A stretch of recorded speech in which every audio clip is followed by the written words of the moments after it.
This is Yukai Chou, gamification pioneer and international keynote speaker. But I usually like the role of a designer more. I think I do like to create things with my hands, and then I just happen to have things to share. But welcome to, what is this? Chow's Rambling with Insights, episode number 3, as I prepare to launch my second book, 10,000 Hours of Play.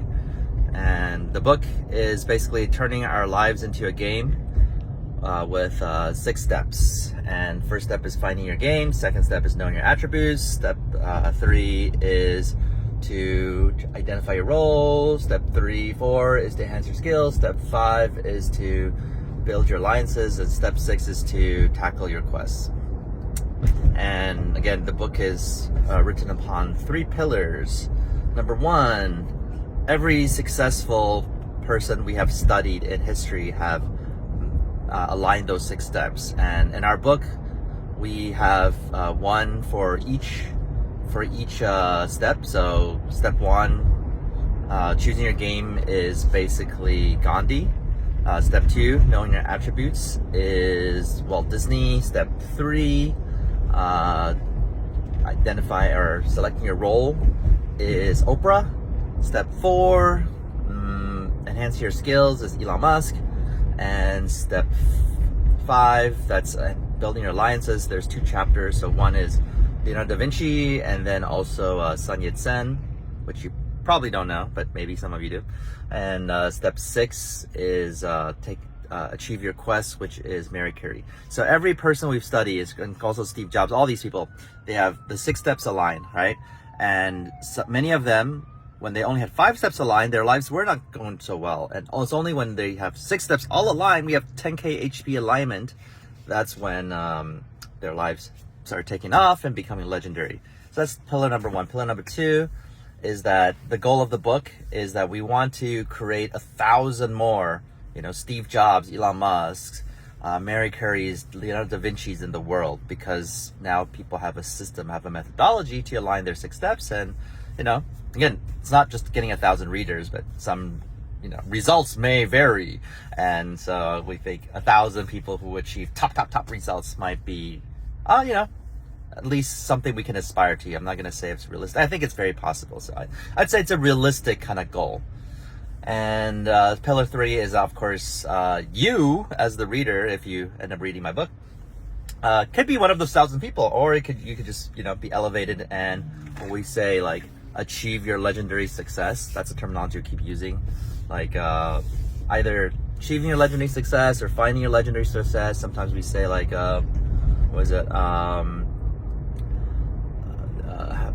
like getting your legendary achievement, right? That's like in a game when sometimes there are these achievements, but some of them are legendary, and it's pretty cool. So so those are the pillars. And one of my favorite chapters is enhancing your skill. And inside, not just my favorite chapter, my favorite section is the literature about real life game skills. So these are skills that are found in real life, but the naming of it is using some game language and game skills. So for instance, the ability to charge, which is a warrior skill, because we have different classes like a warrior, mage, and rogue, is to walk up and approach strangers, talk to them. So it's good for asking for someone out, or networking, or closing. Execute is also a warrior skill, which is closing deals. There's war cry, which is like motivating your team to push harder than usual with high intensity. Right, that's a warrior skill. You can probably tell.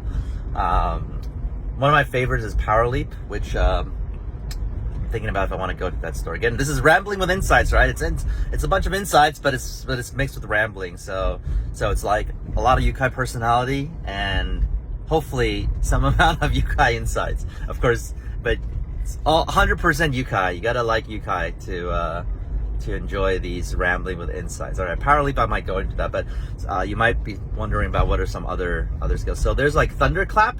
Thunderclap is a paladin skill, and it's like the ability to make speeches that, you know, shake the crowd and inspire them. So those, like for instance, Martin Luther King had the thunderclap skill. There is terraforming, which I thought was at least interesting named, but if you know, terraforming is like a spell in a game where you're like changing the crust of the earth and basically changing the landscape, right? And that is the skill to do lobbying.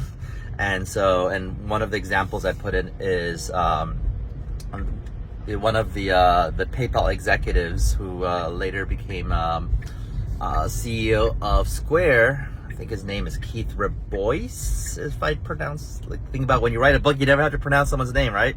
But PayPal was like a kind of like a bank, but not really a bank. So so it didn't fit into the compliance, the laws of the time. And same with Square, which is kind of like a payment processing thing, but it's different from the usual ones.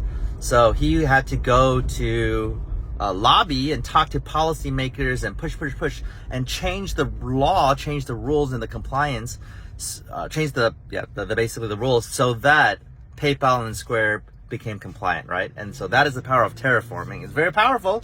Some people, you know, a lot of people say, hey, you know, the ability to lobby and terraform and change your environment is like cheating, and that's how huge corporations like stay ahead. And yeah, definitely, for sure, I totally agree.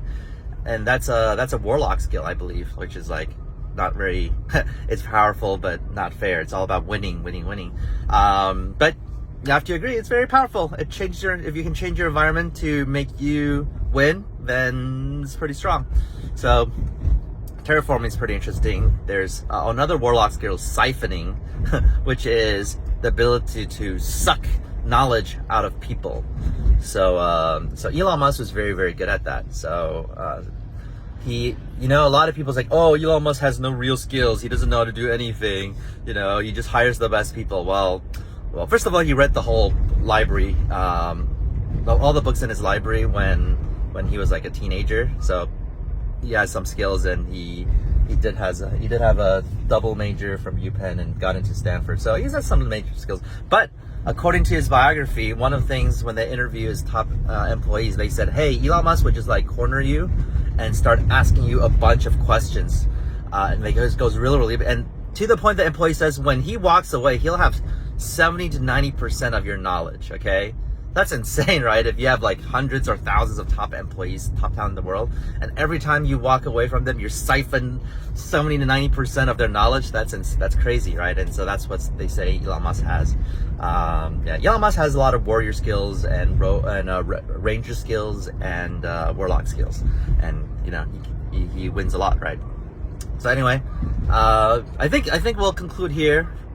I want to try to keep these ramblings with insights to 8 to 9 minutes. Hopefully, you can see I'm doing it when I'm just doing my daily commute, driving my kids to school, so I can focus my normal times on just actually writing my book and running my 3 companies and all that stuff. But yeah, so I think we'll talk about Power Leap. It has some of the coolest stories. As a teaser, it means like going to a city and visiting someone unannounced, but the audacity of it makes them respect you and actually agree to meet you, and then, you know, give you what you want, basically. So anyway, we'll stay tuned to that. I'll talk to you later. Yukai Chou, signing off.